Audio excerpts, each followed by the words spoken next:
Thanks to all of you for coming to Open Question. This is our fourth Open Question event, as I think maybe was mentioned, and the last in this particular series. But as you know, we are trying to tackle wicked problems in these events and these discussions, and these are problems that are resistant to any easy solutions. And so human health and disease is obviously one of the oldest and most challenging problems, and one we'll probably be working on forever, just because of the nature of the human body and how complicated it is. So tonight we're going to be a little more solutions-oriented, and as we dig into this question, when does tech make us healthier?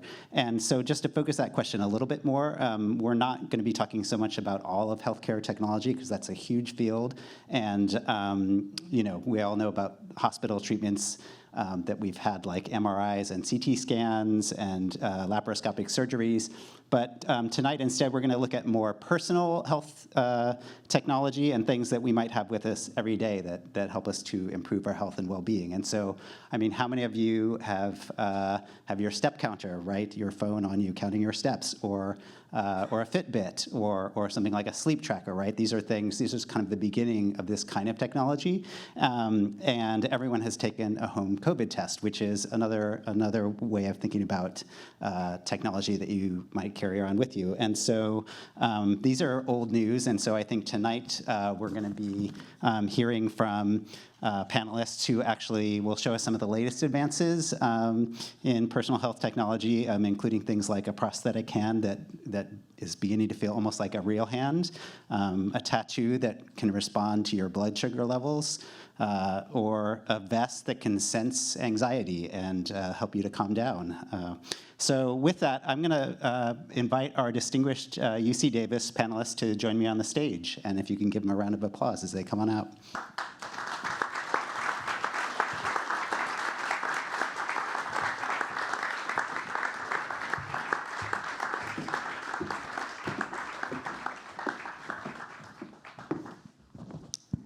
So I'll do a quick round of introductions.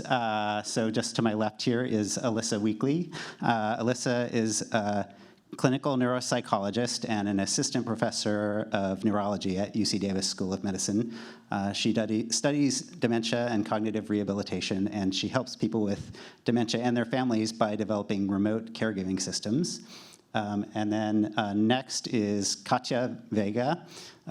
She's an associate professor of design at UC Davis, and she leads the Interactive Organisms Lab there. They're working on the integration of cosmetics with electronics, makeup with biosensors, and sustainable interfaces. And then next to her left is Jonathan Schofield, an assistant professor in the Department of Mechanical and Aerospace Engineering at UC Davis. He studies human integration with assistive devices, and his group is collaborating with clinicians and engineers at Shriners Children's Hospital and UC Davis Health to develop intelligent devices like prosthetic limbs and cooperative robots. And then finally, we have Gözde Göncü-Berk, an associate professor of design at UC Davis. She leads the WearLab, W-E-A-R, and they are pioneering wearable technology design and smart textiles research, and their developments have included clothing that responds to anxiety, therapeutic smart gloves for pain management, and textile stretch sensors to track body position. So I think now what I'll do is invite each of the panelists to give a brief introduction, a few minutes about their research, and I'll pass the clicker on to Alyssa here, and she can get us started. All right, thank you very much for having me. I'm Alyssa Weekly. I'm an assistant professor in the Department of Neurology at UC Davis. I'm a neuropsychologist, but also have been trained in germ technology, which is the design and testing of technology for older adults. And I'm particularly interested in creating technology solutions for older adults who want to remain independent in their own homes and gain some assistance from their family members who are living at a distance. So rather than me talk more about my research, I think it's more impactful to have one of my participants explain a little bit about how it's changed her life thus far. Maybe. This really was working like 20 minutes ago. But it's fitting because whenever you have a tech talk, you have to have failures in technology. It's actually mandatory, so it's perfect. Can anybody up there advance the slide? There we go.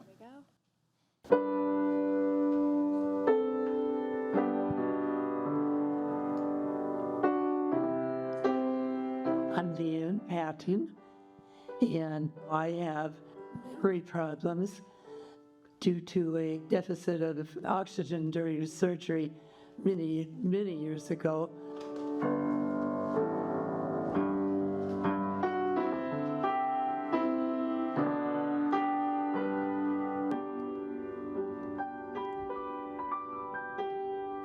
Okay, that's it.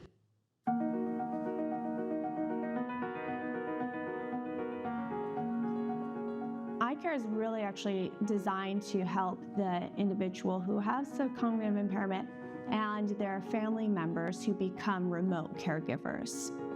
Eye care allows them to have conversations with their loved one in their own home and allows them to set reminders, calendar entries, and helps them interact more in their life.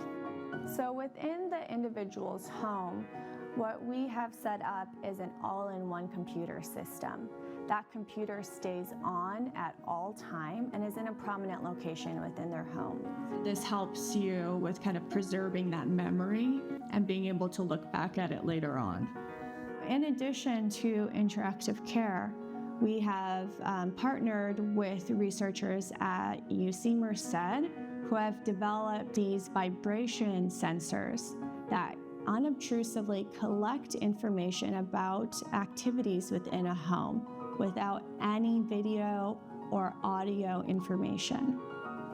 These vibration sensors allow us to determine a person's walking pattern, the activity level within the home, how often they come and go. And then we're working with UC Davis researchers to help us put meaning to that information.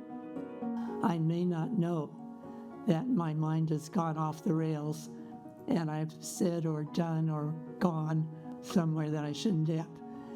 And her understanding of that, she's going to affect people around the world. And I am just grateful to the bottom of my heart. She's already helped me, and she's still in the beginning stages.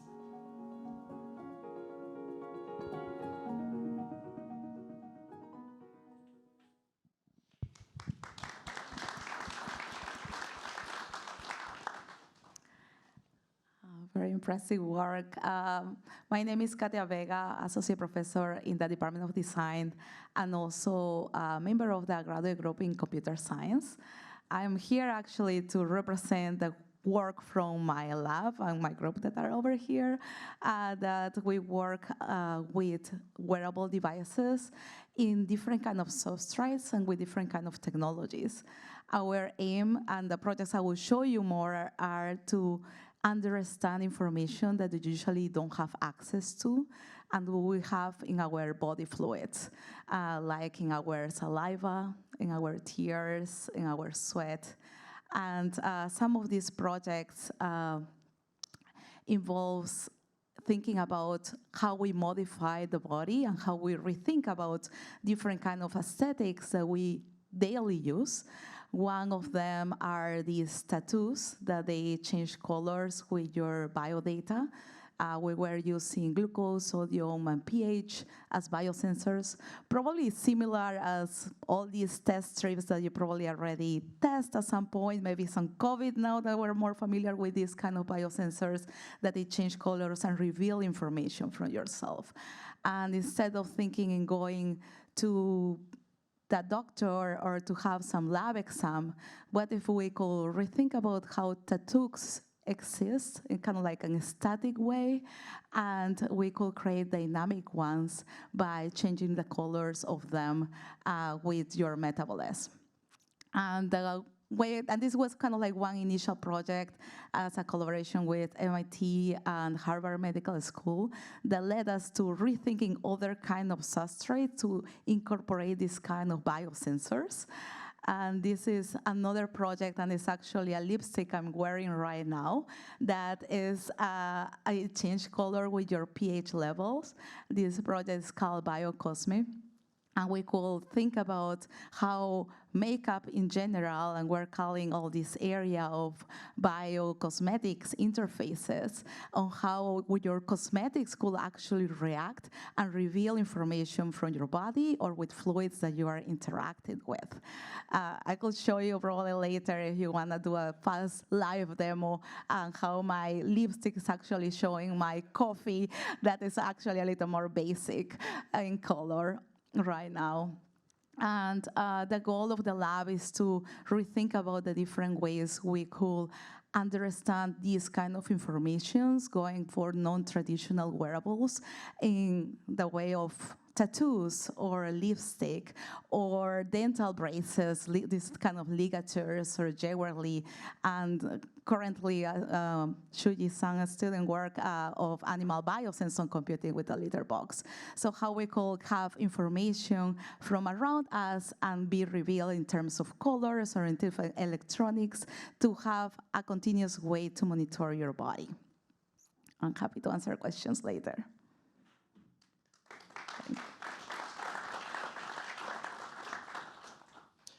Hi, so I'm John Schofield. I am an assistant professor in mechanical and aerospace engineering at UC Davis. And rather than try and get my research across to you in about 3 minutes or so, I thought we could maybe play a game and you could learn about it that way. So hands up. Can everyone put both hands up? Yeah? Okay, follow along with me. I want you to bend your thumb, pointer, middle, ring, pinky, all the way back. All the way back. Okay, good. You can put your hands down. Now, whether or not you realize it, what you just did was an incredibly complex systems control problem. Okay, so what you were doing is you were listening to noises that your brain then interpreted as auditory instructions. Halfway through, I stopped talking, and you were taking all my visual cues and interpreting those. Halfway through, I also pulled my hand down, and you continued. You were predicting what I was intending you to do. Your brain integrated all of that, and then it projected it out on a map to your own body, and you synchronized all those motions in time with me and ultimately your predictions of what you thought I wanted from you. So if you stop and think about that type of control from your body for just a second, it is intense. And so the reason I bring this up is because one of the things we care deeply about in my lab is how can we leverage that immense control that our brain has over our bodies, and how can we use that to interact with assistive devices when a limb is injured or perhaps profoundly impaired. Let's do one more game. Both hands up. Count your fingers. Put your hands down. How many of us counted 10? Yeah, that always gets a chuckle. Anyone get 11 or 12? No? Okay, well, if you got 11 or 12, you're either really bad at counting, or you're one of about every 2,000 or so people that are polydactyl. And why polydactyl is really interesting is because you're born with an extra digit, probably extra toes as well, and they legitimately are extra digits. Your brain can control them the same as it would your fingers, and so you can play piano, type on a keyboard, imagine the possibilities. But what's really fascinating about this is if you think about it, that means your brain, or my brain, houses the capacity to control things that we might never have been born with. And what's really cool about that is one of the patient populations we do a lot of research with in our lab is children that are born missing a hand. And the question becomes, how would a child want to engage with a prosthetic limb if they never had that hand in the first place? What sort of neurological and muscular activity do they have available so that we can allow them to effectively use prosthetic limbs? And so what I'm going to show you here is just a sample of some of the work we do. This is a 14-year-old boy who was born missing a limb, and my grad student in the background is prompting him to do different motions with his missing hand. We are using wearable, non-invasive sensors and simply measuring the activity of the muscles in his stump. And what you see, now we're going to say open your hand. What you're seeing there is a child who has never had a hand. We are capturing and decoding his intentions with his missing limb and having a robot achieve those intentions for him. So this is really exciting. There's lots of things I'm excited to talk to you guys about today, and really, really happy to be here. Thanks for having me.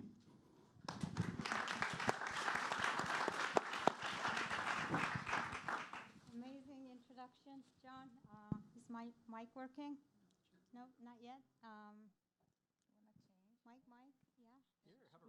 yeah. Yeah, I'll take the red one. Yeah. Hi, everyone. My name is Gözde Göncü-Berk. I'm an associate professor of design at UC Davis. So I direct my research on the WearLab, and we develop wearable technology that's soft and textile-based. My research focuses on development of electronic textiles and textile-based circuits and sensors. And we have a very heavy emphasis on chronic conditions people have to live with and try to find solutions to these real-world problems. So a little bit about my background. I have background in industrial design, educated designing hard products, but switched to soft things later on in life. Got a master's degree in clothing and textiles design and a PhD in design later on. Oh, here, this is me in my lab. I forgot. Oopsies. So I have a little video that's going to show behind the scenes of what we do on a day-to-day basis, and a quick intro to 2 projects. WearLab at the University of California, Davis is an interdisciplinary research and design laboratory directed by Dr. Gözde Göncü-Berk, dedicated to exploring the intersection of textiles, technology, and the human body. Focused on wearable innovation and with a strong emphasis on sustainability, inclusivity, and human-centered design, WearLab fosters collaborations across disciplines, including design, materials science, engineering, and health sciences. The lab's research spans a wide range of applications, from performance-enhancing gear and biomedical wearables to speculative designs that challenge the boundaries of human-product-environment interactions. Through 3D printing, laser cutting, and computer-aided embroidery, new ideas take shape fast. At WearLab, we develop next-generation wearable technologies that go beyond passive sensing, creating garments that interact, respond, and empower. One example of this is CalmWear, a smart tactile sensory stimulation garment designed to assist individuals with anxiety disorders. Research has shown that deep pressure stimulation can help regulate the nervous system. CalmWear brings this concept to life as a smart vest with dynamic inflatable bladder that provides reactive compression and tactile actuation without restricting movement. But what sets CalmWear apart is its intelligent textile integration, enabling it to sense and respond to the wearer's physiological state. Embedded within the fabric, electronic textile structures monitor vital signs in real time. 2 lead electrocardiogram electrodes track heart rate and heart rate variability. A stretch sensor monitors respiration rate. Stitched conductive tracks seamlessly connect these sensors to the novel detachable electronics developed in-house. Urinary incontinence affects over 200 million people worldwide, impacting quality of life, independence, and mental well-being. Current solutions focus on containment rather than prevention, relying on absorbent products or invasive medical procedures that fail to provide real-time monitoring and proactive management. Another project from WearLab is a discrete, wearable undergarment designed for continuous, non-invasive bladder monitoring. Using bioimpedance spectroscopy, Privy measures the body's electrical resistance to detect changes in bladder volume. Embedded embroidered textile electrodes track these changes in real time, feeding data into an advanced machine learning algorithm that accurately predicts bladder fullness. Privy tracks subtle electrical resistance changes as the bladder fills, transmitting data to an embedded machine learning algorithm that analyzes patterns and predicts bladder fullness with an accuracy rate exceeding 90%. This AI-driven approach minimizes false alerts and optimizes reliability. Unlike traditional catheterization or bulky ultrasound devices, Privy is soft, washable, and designed for long-term wear.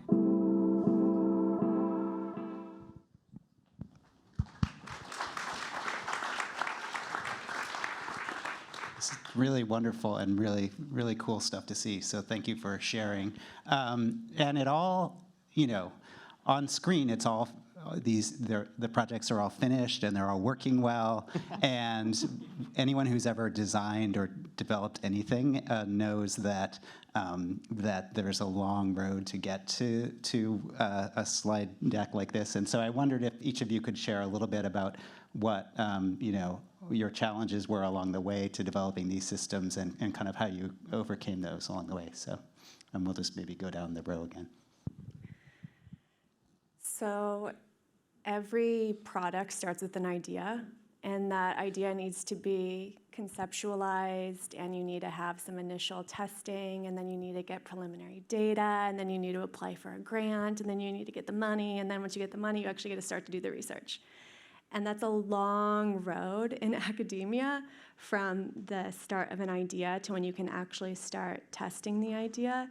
And I would say that my biggest challenge is just getting that funding, and technology work is not cheap. So we need a fair amount of data and a fair amount of funding to even get the basic idea kind of off the ground. And so as a young researcher who was formerly a clinician, getting started with that process was an upward battle, and it still is sometimes. And so I don't know if you're all aware of this, but there's been some changes in NIH. And if it's already been challenging for researchers who have these ideas in health technology to get funding when NIH was in full force, imagine what it's going to be like in the future. So write, send letters, let people know about how this is going to be impacting science and science development in the future. Yes, I will definitely agree. We are living in a very weird times, and I would also like to acknowledge you guys coming here and supporting research and supporting health and wellness research and trying to learn about that. So that's kind of like definitely something that we will see probably in the future years that will be affecting the future of research in general. Probably personal, going to the question of what are our own challenges in the lab. I usually tell my students to think about or try to find a science-based technology, and we rethink on how to put that closer to users. And that involves technologies that we don't know anything about. That could be, for example, the case of biosensors, colorimetric biosensors, electrochemical biosensors. And we had to learn from scratch, reading all these scientific papers in a design plus CS lab of how to make this happen. Our main goal is to think about these ways to being closer to humans. So that's kind of like our very first challenge of rethinking these kind of technologies that are usually just based in a very controlled settings, and how we could actually use it and put it closer to everyone else. So that's kind of like, I will say, the very first thing. That was also kind of like a very big shift for us. We start working a lot with purely wearables, electronics, and now we are moving into this kind of also scientific-based exploration. And it gives us all these challenges that probably if you are in science, you have to deal a little bit more with, of control-based experiments and all these other ways to recover to failures, plus also computing and machine learning, because everyone does it, of course, and like the way that incorporate different kind of disciplines. Our research goes into incorporating design, to think about the human body, to think about, for example, sweat or our color scheme, or how this information that we are having, like I'm having right now in my lips, is revealing information about myself. So it also comes out with some privacy issues that we also discuss in our work, and how we could actually make everyone aware about what it means to create this kind of technologies too, and with all that challenges that having in an interdisciplinary research lab, we could have it and live it very closely, definitely. No, thank you. I kind of want to, hit on that point. I think, maybe to not answer the question really.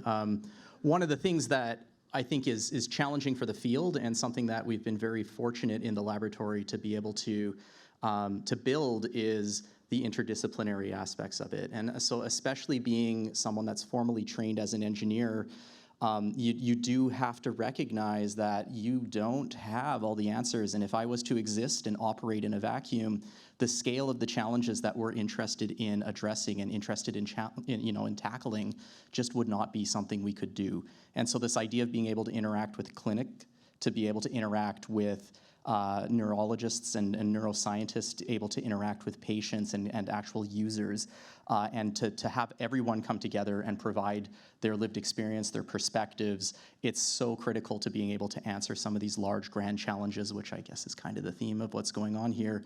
And we're so fortunate to be in this Northern California region where these are very real things that we can do. So I don't know about challenges, but there you go. Yeah, I agree with everything that's been said so far, especially the interdisciplinarity, and as a designer, the need to educate myself on every project, every challenge we are tackling. Right now in the lab, we are learning a lot about bone, what happens to the bone when you're in microgravity, just to be able to communicate with collaborators or write down a grant. There's that never-ending learning, which is kind of like challenge, but at the same time, the motivation, I think, behind all of this. I guess challenges what we have on a day-to-day basis until we have something that's working, because what we start with is some sort of a vision, a problem to solve, and then we build a prototype, we build a technology around it, and it takes, I don't know how many failures, how many fixes. Sometimes it takes years, sometimes, if you're lucky, we'll be able to have something that's working within a couple of months. But on the practical level, I think the main challenge my lab has is marrying two very different materials, soft textiles with hard electronics, and making them fit a very complex 3D structure, human body, which moves, bends, and stretches. Therefore, we have to be very careful on how we connect electronic textiles with actual hard textiles, and those connection points are our biggest challenges. But those challenges also give us new project ideas. Now we are looking into creating modular structures where we can take apart hard components from the soft components, which solves other challenges that we have, like washability or repairability, making things less disposable, but more sustainable in the long run. Yeah. Alyssa, I wanted to ask you about the computer system that you developed. We all know that it can be challenging to develop a computer system for older adults to use comfortably, and then you're working with population that has dementia. And so how do you actually get to the point where it's something that those people are going to be able to use and are going to be willing to use? Yeah, it's a really important question. So I have the background of being a neuropsychologist. I work with people with Alzheimer's disease all the time. And I felt like going into this problem, I really understood how their brain worked and how they would interact with my software. And I also have a background in designing technology for older adults specifically. So I was like, I have the perfect combination of skills to design this amazing interface that they're going to be able to pick up and use right away. And I went through and I did the appropriate iterative design process. I developed something. I checked in with my potential consumer base, caregivers, and individuals with dementia. I asked for their feedback, and then I reiterated on that. And I did that 3 times because that's what the literature told me to do. And I got very high satisfaction rates, 90 to 100% across the board. And I said, fantastic, this is going to really change people's lives. I did a pilot. I deployed it out into people's homes, and then people would come back and say, like, I can't quite figure out how to use this button, or I don't really like the way that this is displayed. And what I learned was that I need to take a different approach, and I need to work one-on-one with each individual and really get to know the person and how they want to use it and how they naturally are gravitated towards it. And I paid very close attention to where their eyes go, where their hands naturally move, and I slowly figured out how to make it as intuitive as possible so that somebody could have just picked it up off the street and could still learn how to use the different functions of it. Not to say that we have the perfect solution, but I think that we're getting closer with each iteration that we do. But overall, I think working with people one-on-one and doing this very close design with the end users is incredibly important with any patient population that you're working with, but particularly with individuals who may not remember day to day how to engage with something that's new. Yeah, one of the other anecdotes you mentioned was that the initial version was like a tablet, and that you found out that what they really wanted was a desktop computer with a mouse and a keyboard. Yeah, that's right. So I initially designed something very sleek. I got a very large touchscreen tablet, and I was like, this is something that I would want in my house. We could put it up on the wall. It can be a part of the home. It'll look like a little whiteboard. We can put a pretty frame around it. And I brought this to people's homes, and they're like, yeah, it's nice. But I don't think I'm going to use it like this. And because what is comfortable to me is a desktop. And I want a mouse. I don't want to use my finger. And I want a keyboard, and I don't want a little keyboard. I want a big keyboard. So I was like, I've totally changed that, and now our hardware solution is an all-in-one computer because they also want minimal wires. They want it to still look aesthetically pleasing so they can put it in their dining room. So it still has to look nice, but it had a big transition from where it started. But I honestly, that's my favorite part of this research, which was surprising to me. I thought it was going to be, seeing people being more functional and more independent, which I love. Don't get me wrong.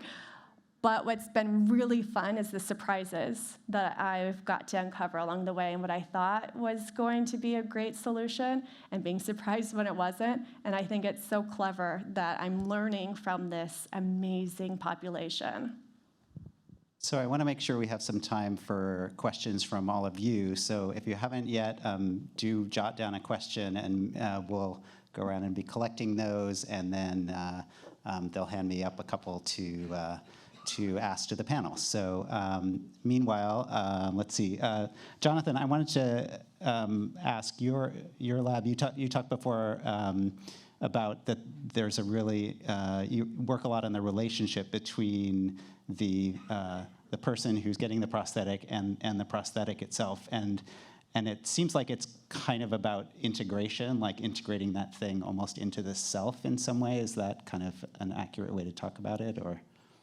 Yeah, I think that there's a few ways to kind of look at how the field is progressing, and I think that if you want to break it down and be very blunt about it, we can today in the laboratory, in my laboratory, a handful of others across the country and the world, we can trick someone's brain into believing that a robotic limb is a part of their body. They can control the limb by thinking about moving their missing hand. We can allow them to feel touch in their missing hand when their prosthetic is touched, and we can also allow them to feel movement when they're moving their prostheses. We can close all the loops that the brain is looking for and trick the brain into believing it's a part of the body. Now, so what the challenge is that that's in a very controlled laboratory setting.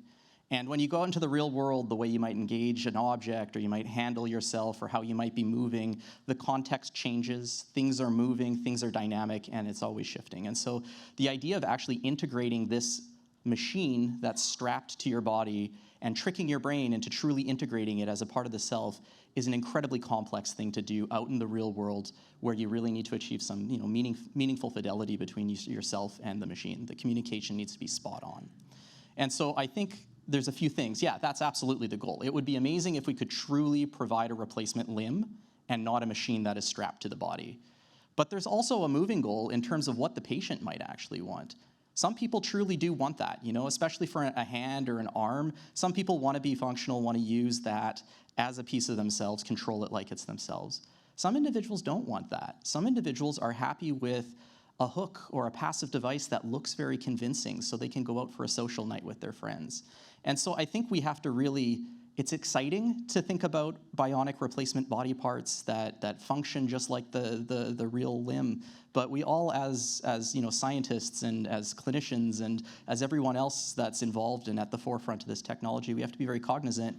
At the end of the day, there's a patient that's wearing this, and there's a patient that's motivating what it is that we need to be pursuing. So it's a very multifaceted area to be looking into, and one goal is a limb replacement that's truly integrated, but another full subset of goals is what does the patient want and what can they best engage with?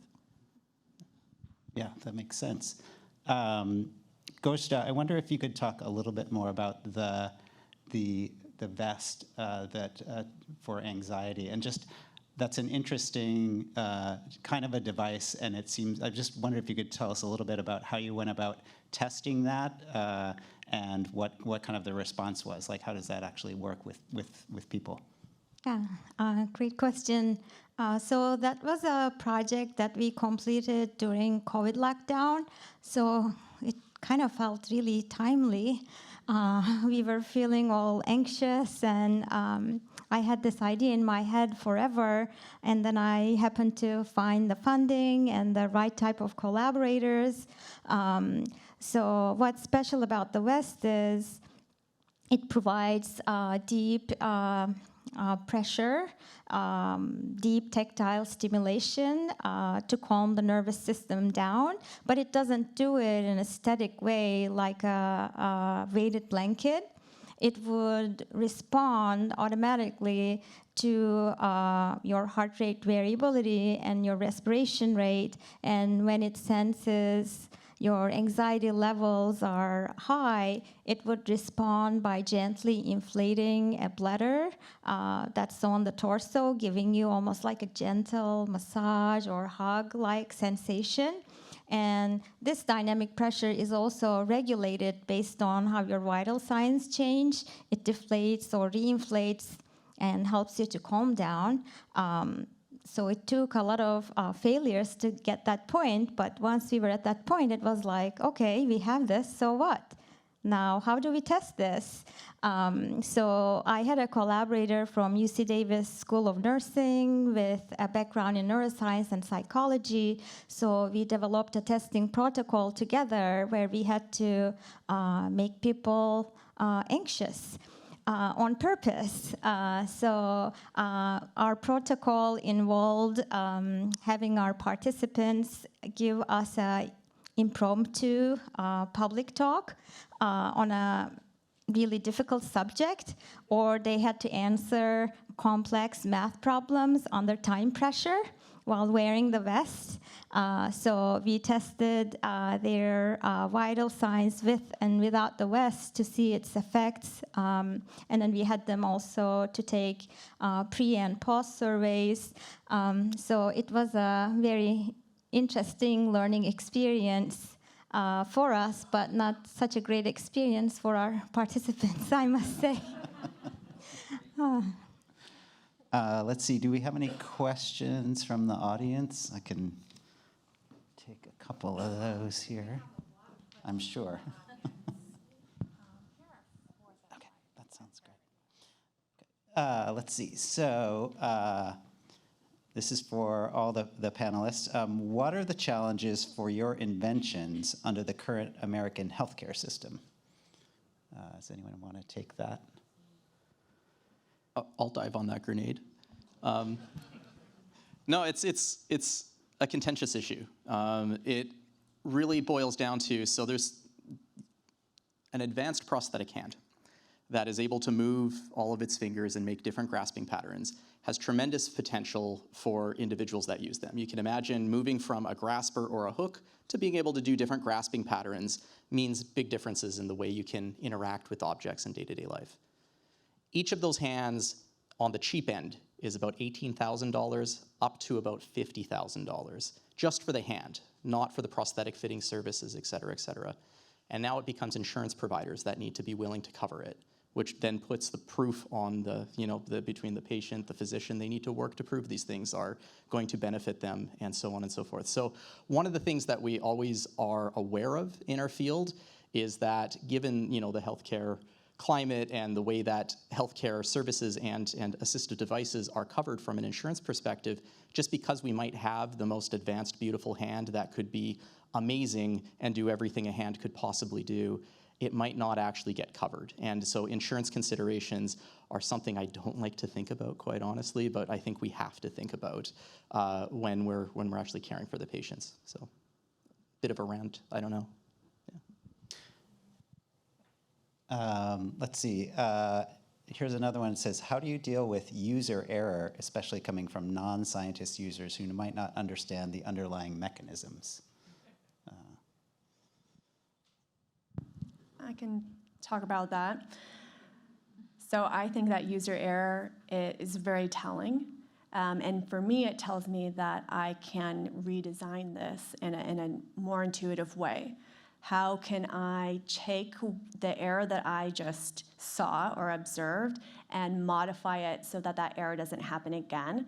And it needs to be done in a way that people can do it without training.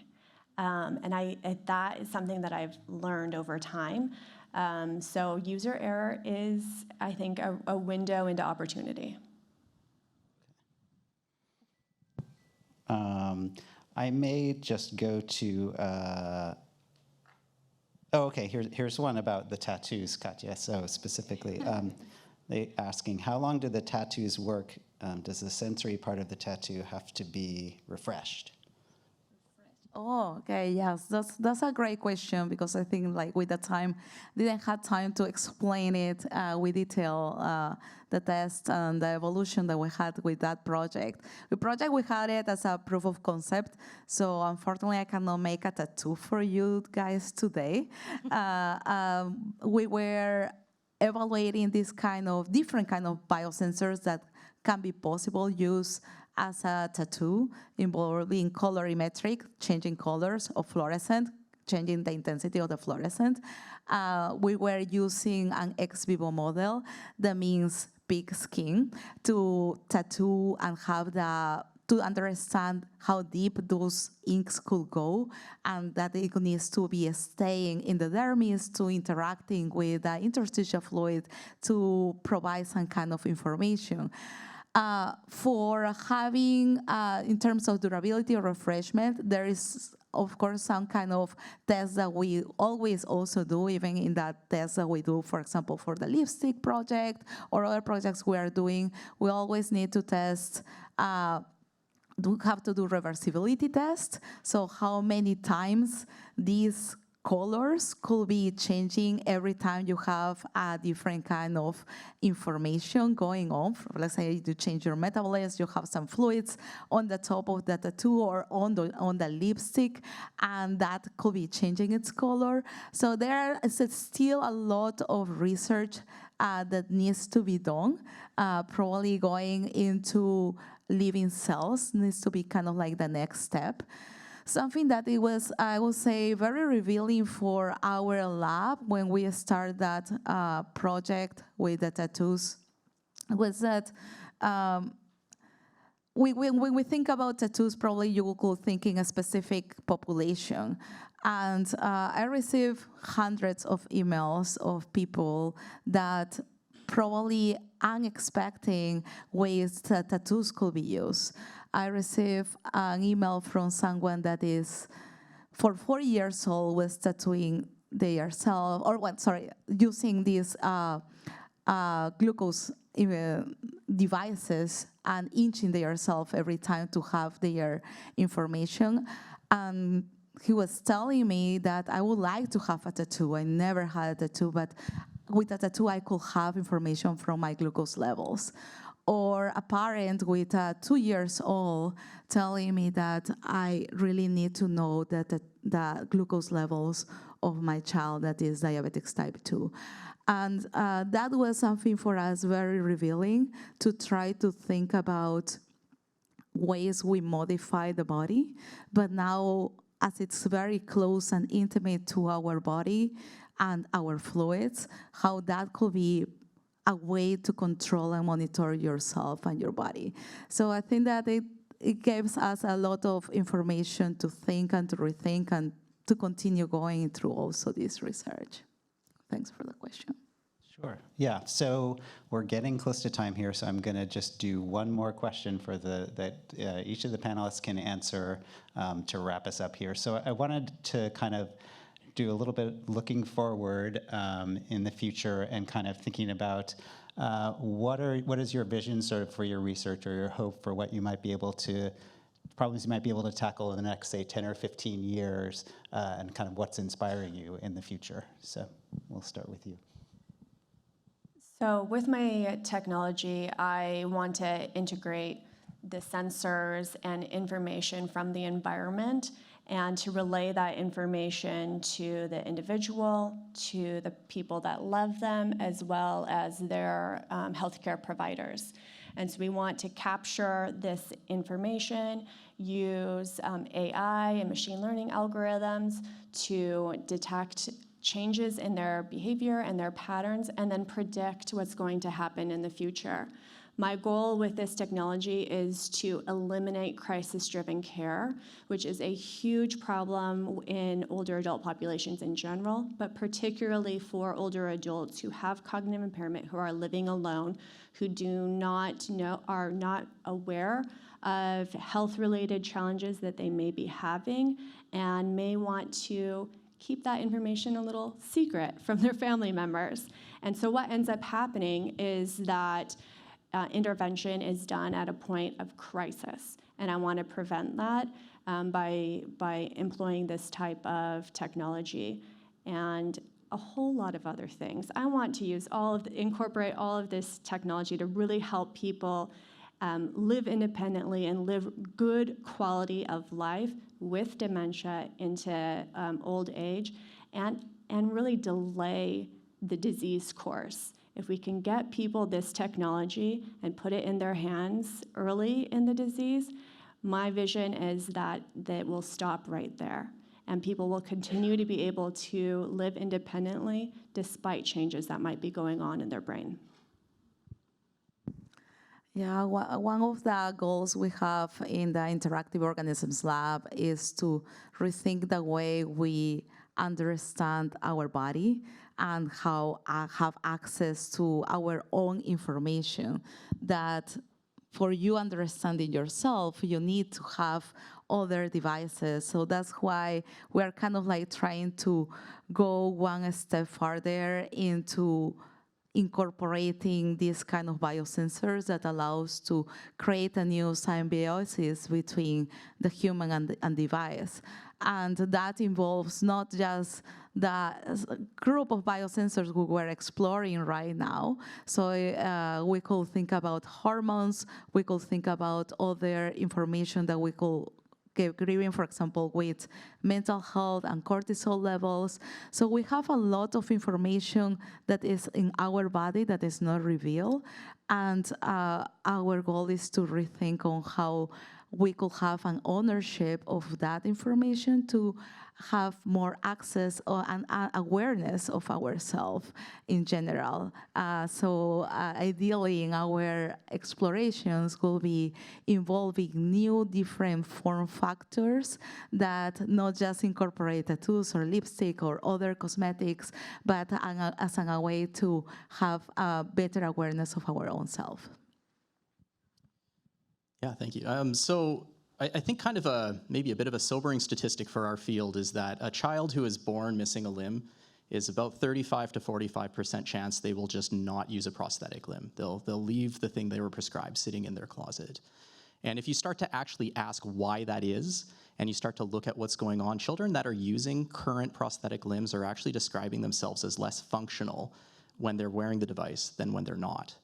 And so I think where we're going is we haven't yet leveraged the boom that we've seen in things like smart sensing technologies, things that use and leverage artificial intelligence and machine learning. And what we're discovering is that the children themselves are incredibly capable despite the fact that they were never born with a hand. And so where I see us hopefully going in the next 10 to 15 years is developing systems that are more contemporary, that are leveraging modern technological approaches in a clinically informed and patient-informed way, such that we can start to not fix the abandonment issues, but at least offer them devices that are functional and offering them some benefit if they choose to wear them. Great, thank you. So thinking about the future, so our work is to create wearables that are not only monitoring things about the body or the environment, but wearables that can respond and tell the wearer, the user, what to do with that data. Really big emphasis on the actuators, the response portion of the wearables. And I think my vision is almost like a rather than a passive garment, almost like a living system that could respond to the body, the environment, change something about itself, or nudge the wearer to change something about themselves to tackle the problem. That's kind of like the long-term vision. Within the next couple of years, our main goal is to take some of our wearables to the clinical testing level. The bladder monitoring wearable, after a year of battle with the IRB, we got the IRB, and we're hoping to test it at the Department of Urology by catheterizing people with spinal cord injuries, filling the bladder with liquid, and then emptying, refilling, and collecting bioimpedance spectroscopy data with the wearable. So that's something I'm very excited about.